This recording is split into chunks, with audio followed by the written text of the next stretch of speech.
بسم اللہ الرحمن الرحیم۔ ہفتے کی مجلس میں اللہ والوں کے ارشادات اور ان کی باتیں بیان کی جاتی ہیں۔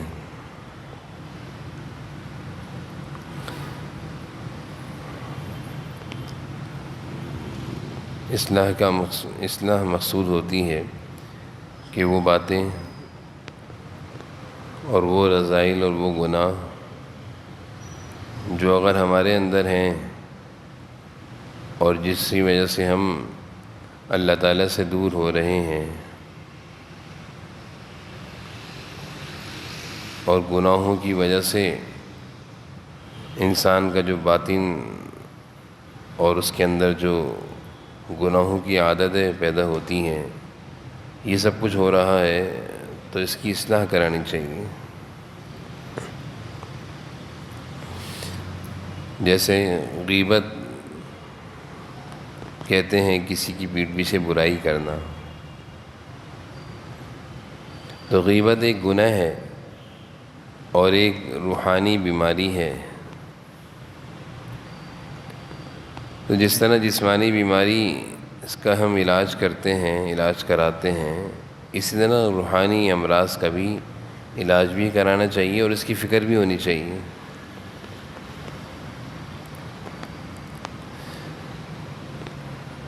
جسمانی امراض اگر جسم میں ہوں اور اچھی صحت نہ ہو تو انسان پریشان رہتا ہے، بے سکونی اس کو ہوتی ہے کہ مجھے فلاں بیماری ہے، بے چینی رہتی ہے۔ اسی طرح گناہ جو ہوتے ہیں، اللہ کی نافرمانی، اس سے بھی انسان کی زندگی کا سکون چلا جاتا ہے۔ انسان گناہوں کی وجہ سے سکون جو اللہ کی ایک نعمت ہے اس سے محروم ہو جاتا ہے،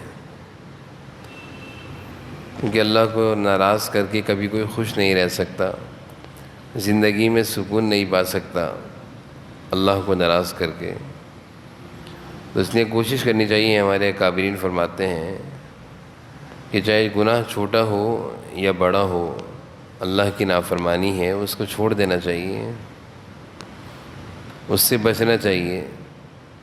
جیسے چنگاری ہو یا انگارہ ہو، تو جس طرح ہم آگ کے انگارے سے بچتے ہیں، اسی طرح ہم چنگاری سے بھی بچتے ہیں۔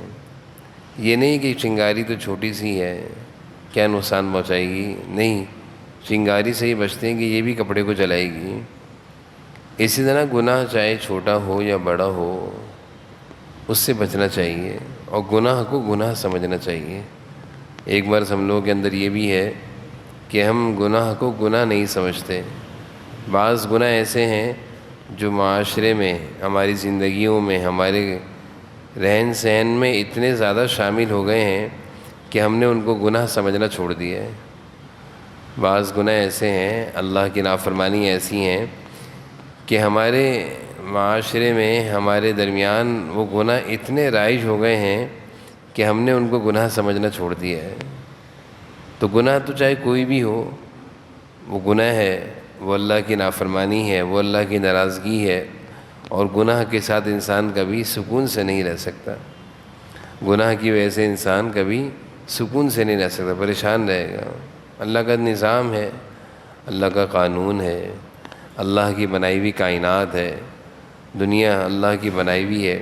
اللہ نے ایک نظام ترتیب دے دیا ہے، انسانوں کو وہ نظام بنا کر دے دیا ہے۔ اللہ کی مان کر زندگی گزارو گے تو اس دنیا کی زندگی میں سکون سے رہو گے، اور اگر اللہ کی نافرمانی کرو گے تو طرح طرح کے عذاب اور مشکلات اور پریشانیوں کا سامنا ہوگا۔ پھر اللہ تعالیٰ نے مثالوں کے طور پر گزشتہ قوموں کو ہلاک کیا اور سب کا ایک ہی جرم بتایا ہے، فَكُلًّا أَخَذْنَا بِذَنبِهِ۔ کتنی قوم عاد، قوم سمود، مختلف قوموں کا ذکر اللہ نے قرآن میں فرمایا ہے جن پر مختلف اللہ کے عذاب آئے، تو ان سب کا جرم اللہ نے کیا فرمایا ہے، فَكُلًّا أَخَذْنَا بِذَنبِهِ۔ یہ سب گناہوں کی وجہ سے پکڑ میں آئے ہیں، یہ سب گناہوں کی وجہ سے پکڑ میں آئے ہیں۔ تو اللہ نے دنیا اس کائنات کے نظام میں یہ بات شامل کر دی ہے کہ جو اللہ کی نافرمانی کرے گا وہ اللہ کی پکڑ میں آئے گا،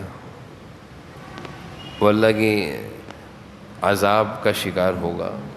تو میں یہ عرض کر رہا تھا کہ بہت سارے گناہ ایسے ہیں جو ہمارے درمیان رائج ہیں، ہم ان کے ایسے عادی ہو گئے ہیں کہ ہم ان کو گناہ بھی نہیں سمجھتے اور چھوڑتے بھی نہیں ہیں۔ جب گناہ نہیں سمجھیں گے تو چھوڑیں گے کیسے؟ ان میں سے ایک گناہ ہے غیبت۔ غیبت کیا ہے؟ کسی کی برائی کرنا، پیٹھ پیچھے کسی کا برا تذکرہ کرنا، یہ ایک عمومی گناہ ہے۔ اچھا، گناہ یہ اتنا بڑا ہے کہ اس گناہ کے بارے میں اللہ نے قرآن کریم میں وعید بیان فرمائی ہے۔ اللہ تعالیٰ نے قرآن کریم میں اس کی سخت وعید بیان فرمائی ہے۔ کسی کی پیٹھ پیچھے برائی کرنا کتنا بڑا جرم ہے، کتنا بڑا گناہ ہے۔ احادیث میں جناب نبی کریم صلی اللہ علیہ وسلم نے اس کو زنا سے بھی زیادہ برا کہا ہے کہ یہ گناہ بدکاری سے بھی زیادہ برا ہے۔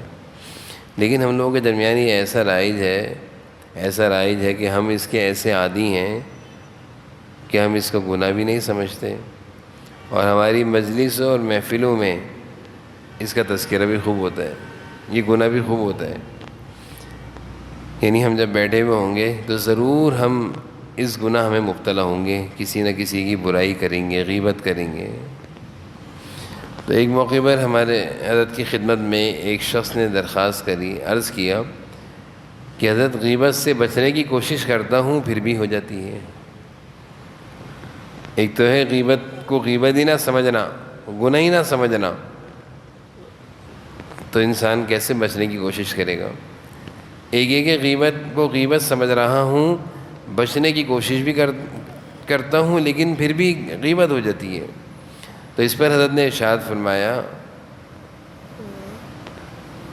اس میں غیبت کا علاج حضرت تجویز فرما رہے ہیں کہ جس کی غیبت کرتے ہو اگر اس کو معلوم چل جائے تو اس سے معافی مانگو۔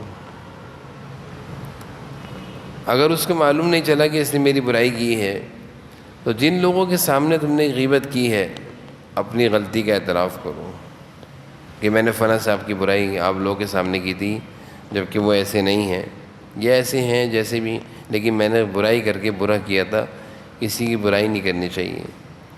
اور آگے حضرت نے فرمایا کہ ان کو کچھ ایصال ثواب بھی کرو، ان کو کچھ ایصال ثواب بھی کرو، یعنی پڑھ کر بخشو، کیونکہ ایک گناہ ہوا ہے تو ان کو کچھ ایصال ثواب، یعنی کچھ قرآن کی تلاوت کر کر ان کو بخش دو۔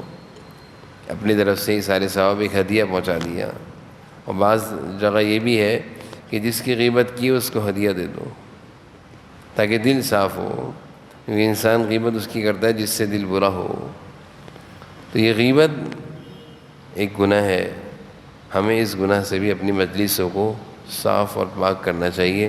اپنی مجلسوں میں، اپنی محفلوں میں اس گناہ کا نہیں تذکرہ ہونا چاہیے۔ اگر برائی کر رہا ہے کوئی تو اس کو منع کر دینا چاہیے کہ بھئی کسی کا برا تذکرہ مت کرو۔ آگے ایک صاحب نے حضرت سے عرض کیا کہ میں یہ معلوم کرنا چاہتا ہوں کہ میں عمل میں اخلاص ہے یا نہیں ہے، میں کوئی نیک کام کر رہا ہوں، مجھے کیسے معلوم چلے کہ یہ عمل میں اللہ کی رضا کے لیے کر رہا ہوں یا نہیں کر رہا؟ نیک عمل تو ہم بہت سارے کرتے ہیں، لیکن نیک عمل پر ثواب، اجر جب ہے جب وہ عمل اللہ کے لیے ہو، اور اگر عمل میں دکھاوا آ جائے، ریاکاری آ جائے تو پھر اس پر اجر و ثواب تو نہیں ہے۔ احادیث سے معلوم چلتا ہے کہ انسان بہت سارے اعمال کر کے اللہ کے پاس جائے گا، لیکن جب وہ اللہ سے ان اعمال پر بدلہ چاہے گا تو اللہ تعالیٰ فرمائیں گے تم نے یہ عمل دنیا میں جس کے لیے کیا تھا انہی سے بدلہ لے لو، جس کے لیے، جس کو دکھانے کے لیے تم نے یہ عمل کیا تھا انہی سے بدلہ لو۔ تو نیک عمل کرنا اس جذبے سے کہ اللہ کی رضا، اللہ کی خوشنودی، اللہ کی محبت، اللہ کا تعلق مل جائے، یہ جذبہ ہونا چاہیے۔ یہ نیت نہ ہو کہ میں یہ عمل کر رہا ہوں، لوگ مجھے عبادت گزار دیکھیں گے، عبادت گزار سمجھیں گے، عبادت گزار کہیں گے، لوگوں میں میری واہ واہ ہوگی کہ بہت عبادت گزار ہے، بہت نیک آدمی ہے، بہت متقی ہے۔ یہ اخلاص کے منافی ہے، اخلاص کے منافی ہے۔ تو ایک صاحب نے حضرت سے عرض کیا کہ حضرت میں عمل کرتا ہوں، کوئی بھی نیک کام کرتا ہوں، مجھے کیسے معلوم چلے کہ میرا عمل اللہ کی رضا کے لیے ہے اور اس میں اللہ کی رضا شامل ہے یا نہیں ہے؟ میں نماز پڑھ رہا ہوں، میں تلاوت کر رہا ہوں، میں ذکر اذکار کر رہا ہوں، میں بہت سارے نیک کام کرتا ہوں، تو مجھے کیسے معلوم چلے یہ نیک عمل اللہ کے لیے ہے یا نہیں ہے؟ تو حضرت نے اس کی پہچان یہ بتائی، جب اعمال کے کرنے کی توفیق ہو رہی ہے، جب نیک کام کے کرنے کی توفیق ہو رہی ہے، تو سمجھ لو کہ اس میں اللہ کی رضا شامل ہے۔ اگر اللہ کی رضا شامل نہ ہوتی تو اللہ تعالیٰ توفیق بھی نہ دیتے۔ تو کسی عمل کے کرنے کی توفیق ہو جائے تو سمجھ لو یہ عمل اللہ کے لیے ہے، اللہ کے ہاں قبول ہے۔ جیسے ایک صاحب نے ایک بزرگ سے عرض کیا کہ میں اللہ کا ذکر کرتا ہوں، تو مجھے کیسے معلوم چلے کہ اللہ کا ذکر اللہ کے ہاں قبول ہے یا نہیں ہے؟ تو انہوں نے فرمایا، جب ایک دفعہ اللہ کا نام لینے کے بعد دوسری دفعہ تمہیں اللہ کے نام لینے کی توفیق ہو رہی ہے تو سمجھ لو پہلی دفعہ کا اللہ قبول ہے، پہلی دفعہ کا اللہ قبول ہے۔ اور پھر ساتھ میں فرمایا کہ جیسے فجر کی نماز پڑھی، ظہر کی نماز کی توفیق ہو گئی، تو یہ علامت ہے کہ اللہ تعالیٰ نے فضل فرمایا۔ ہماری نماز تو اس قابل نہیں تھی اور نہ ہی اتنی اچھی تھی، لیکن اللہ نے فضل فرمایا، ہماری فجر قبول فرما لی، جبھی ظہر میں اپنے گھر میں آنے کی توفیق دے دی۔ تو یہ علامت ہے عمل کے قبول ہونے کی۔ لیکن انسان کو کوئی گھمنڈ میں نہیں آنا چاہیے کہ میں تو بہت سارے نیک عمل کرتا ہوں، اللہ تعالیٰ تو مجھے بہت سارے نیک اعمال کی توفیق دیتے ہیں، اور لوگوں میں بیان کر رہا ہے، پھر وہی اخلاص کے خلاف ہو گیا، ریاکاری آ گئی، دکھاوے کے لیے بیان کر رہا ہے کہ میں تو اتنے سارے نیک کام کرتا ہوں، میں تو اتنے سارے لوگوں کو کھانا کھلاتا ہوں، میں تو اتنے سارے یتیم بچوں کی کفالت کرتا ہوں، میں تو اتنے سارے خیر کے کام کرتا ہوں۔ یہ مناسب نہیں ہے، یہ تو اخلاص کے منافی ہے، اس میں اخلاص نہیں ہے، اللہ کی رضا نہیں ہے، یہ دکھاوا ہو گیا، ثواب سے محروم ہو گیا۔ اس لیے کوئی بھی عمل کریں کوشش یہ ہو کہ اللہ کے ہاں قبول ہو جائے، فائدہ اسی وقت ہوگا۔ عمل پر اجر و ثواب بھی ملے گا، عمل پر اللہ کی رضا بھی ملے گی، اللہ کی خوشنودی بھی ملے گی، جب عمل اللہ کے ہاں قبول ہوگا۔ ہم نے کوئی عمل کیا اتنی محنت سے اور نیت یہ آ گئی کہ لوگ مجھے دیکھ کر کہیں گے واہ بہت نیک عمل کرتا ہے، تو لوگوں کی واہ واہ تو مل گئی، لوگوں کی واہ واہ تو مل گئی، لیکن اللہ کی رضا تو نہیں ملی۔ اگر اللہ کی رضا مل گئی تو بہت کچھ ملے گا، دنیا بھی ملے گی، آخرت بھی ملے گی، اور اگر لوگوں کی واہ واہ مل گئی تو کیا ملا؟ کچھ بھی نہیں ملا، صرف لوگوں نے کہہ دی واہ بہت اچھا ہے، اس سے زیادہ کچھ نہیں کر سکتے۔ لیکن اگر اللہ تعالیٰ راضی ہو گئے ہمارے عمل پر تو اللہ تعالیٰ اس عمل پر بہت کچھ دیں گے، دنیا میں بھی دیں گے، آخرت میں بھی دیں گے۔ اس لیے ہمیشہ ہمارے اکابرین فرماتے ہیں کہ بھائی نیک اعمال اس طور پر کرو، زیادہ سے زیادہ چھپ کر، کسی کے سامنے نیک عمل ظاہر نہ ہو۔ صدقے کے بارے میں خاص طور پہ آتا ہے، احادیث میں بھی آتا ہے کہ اس طرح صدقہ دو کہ ایک ہاتھ سے دو تو دوسرے ہاتھ کو پتہ نہ چلے، یعنی اتنا زیادہ مخفی ہو۔ اس میں اخلاص بتا رہے ہیں، اخلاص بتا رہے ہیں کہ تمہارا یہ عمل اتنا خفیہ طور پر اللہ کے لیے ہو کہ تم جانتے ہو اور اللہ جانتے ہو۔ بہت سارے اکابرین کے بارے میں آتا ہے کہ جب ان کا انتقال ہو گیا تو ان کی زندگی میں، ان کی حیات میں ان کے گھر والوں کو نہیں معلوم تھا کہ ہمارے بڑے، ہمارے والد کتنے لوگوں کا سہارا بنے ہوئے ہیں اور کتنے لوگوں کے گھر ہمارے ان سے چل رہے تھے۔ کہتے جب انتقال ہوا اور انتقال کے بعد جب لوگ آنا شروع ہوئے، معلوم چلتا رہا، لوگ ملاقات کے لیے آتے رہے، پھر ہمیں پتہ چلا کہ لوگوں نے بتایا کہ یہ تو ہمارے گھر میں ہر مہینے راشن ڈلواتے تھے، یہ تو میرے بچے کی فیس دیتے تھے۔ بعد میں پتہ چلا، اس کو کہتے ہیں اخلاص۔ غالباً امام زین العابدین رحمۃ اللہ علیہ کے بارے میں آتا ہے کہ ان کی زندگی میں کسی کو نہیں پتہ تھا کہ یہ کیا کرتے ہیں، کون سا نیک عمل کرتے ہیں، لیکن جب ان کا انتقال ہوا اور ان کو غسل دیا جا رہا تھا تو ان کی کمر پر نشان تھے۔ معلوم کرنے پر، تحقیق کرنے پر پتہ چلا کہ یہ راتوں کے اندھیرے میں اس کمر پر راشن اٹھا کر غربا اور یتاما اور بیواؤں کے گھر پہنچایا کرتے تھے. راتوں کے اندھیرے میں اس کمر پر راشن اٹھا کر پہنچایا کرتے تھے. اس کو کہتے ہیں اخلاص، کہ عمل ایسا ہو کسی کو پتہ ہی نہ چلے. حضرت ابوبکر صدیق رضی اللہ عنہ کے بارے میں آتا ہے کہ اندھیرے میں صبح صبح کہیں جایا کرتے تھے مدینہ سے باہر نکل کر. مدینہ شہر چھوٹا سا تھا، اب تو مدینہ شہر الحمدللہ بہت بڑا ہے. تو حضرت عمر رضی اللہ عنہ بہت ساری نیکیاں حضرت ابوبکر صدیق رضی اللہ عنہ کو دیکھ کر بھی کرتے تھے، کیونکہ صحابہ میں نیکیوں میں مقابلہ تھا. ہمارے ہاں تو دنیا میں مقابلہ ہے، دنیا کی چیزوں میں، مال میں، دولت میں. صحابہ نیکیوں میں مقابلہ کرتے تھے کہ یہ نیکی کر رہے میں بھی کر لوں. تو حضرت عمر نے دیکھا کہ ابوبکر صبح صبح اندھیرے میں کہیں جاتے ہیں. کہاں جاتے ہیں؟ تو کتابوں میں یہ واقعہ لکھا ہے. ایک دفعہ عمر رضی اللہ عنہ نے پیچھا کیا، دیکھو تو جاتے کہاں ہیں. تو پیچھا کرتے ہوئے پہنچ گئے، چھپ گئے. دیکھا کہ ایک جھوپڑی سی بنی ہوئی ہے، چھوٹا کچا سا گھر ہے. حضرت ابوبکر اس میں داخل ہوتے ہیں اور کچھ دیر اندر رہے اور پھر واپس چلے گئے. جب حضرت ابوبکر صدیق رضی اللہ عنہ واپس چلے گئے تو حضرت عمر فاروق رضی اللہ عنہ اندر داخل ہوئے اجازت لے کر. تو دیکھا کہ ایک بوڑھی ہے. تو حضرت عمر نے پوچھا کہ یہ جو آتے ہیں یہ کون ہیں؟ جبکہ اس وقت ابوبکر صدیق خلیفہ تھے. کہا کہ پتہ نہیں کون ہے. وہ بوڑھی کہنے لگی پتہ نہیں کون ہے، روزانہ آتے ہیں صبح اور نہ میرے گھر کی صفائی کر دیتے ہیں اور دن بھر میں مجھے جتنی روٹیاں کھانی ہوتی ہیں اتنی روٹیاں پکا کر چلے جاتے ہیں.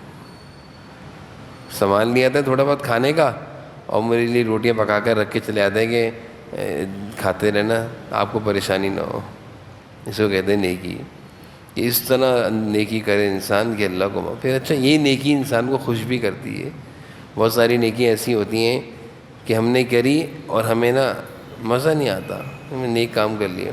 لیکن بعض نیکی ایسی ہوتی ہیں کہ کرنے کے بعد دل میں ایک سکون آتا ہے کہ میں نے آج کوئی اچھا کام کیا ہے، میں نے آج کوئی اچھا کام کیا ہے.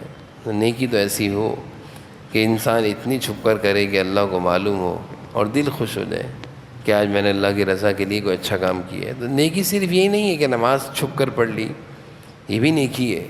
قرآن کی تلاوت کرنا یہ بھی بہت بڑی نیکی ہے، بہت بڑی نیکی ہے. نوافل مسجد میں ہے، نفلیں پڑھنا یہ بھی بہت بڑی نیکی ہے. لیکن نیکی یہ بھی ہے کسی ضرورت مند کی ضرورت کو خفیہ طور پر پورا کر دینا، کسی محتاج ضرورت مند کو کھانا خفیہ طور پر کھلا دینا، کسی کی بھی کوئی پریشان حال ہے اس کی پریشانی دور کرنے کے لیے اس کے ساتھ چلے جانا. تو یہ بھی نیکی ہیں. بہرحال حضرت کا یہ جو ارشاد ہے کہ اعمال کی قبولیت کی ایک علامت یہ بھی ہے کہ یہ عمل اللہ کی رضا کے لیے ہے. اس کی پہچان اور علامت یہ ہے کہ اس عمل کے بعد دوبارہ وہ عمل کرنے کی توفیق مل رہی ہے. تو سمجھ لو اللہ نے وہ عمل قبول کر لیا جب بھی توفیق دے رہے ہیں. کتنی بڑی بات ہے. خوشی ہوتی ہے انسان کو کہ اللہ کا فضل ہے، اللہ تعالیٰ مجھ سے یہ کام لے رہے ہیں. اللہ تعالیٰ کا فضل ہے کہ اللہ تعالیٰ مجھ سے یہ کام لے رہے ہیں. لیکن اس پر گھمنڈ نہ ہو، جیسے میں نے عرض کیا، تکبر نہ ہو، بڑھائی نہ آئے، کبر نہ آئے کہ میں کوئی چیز ہوں جبھی تو اللہ تعالیٰ مجھ سے یہ کام لے رہے ہیں.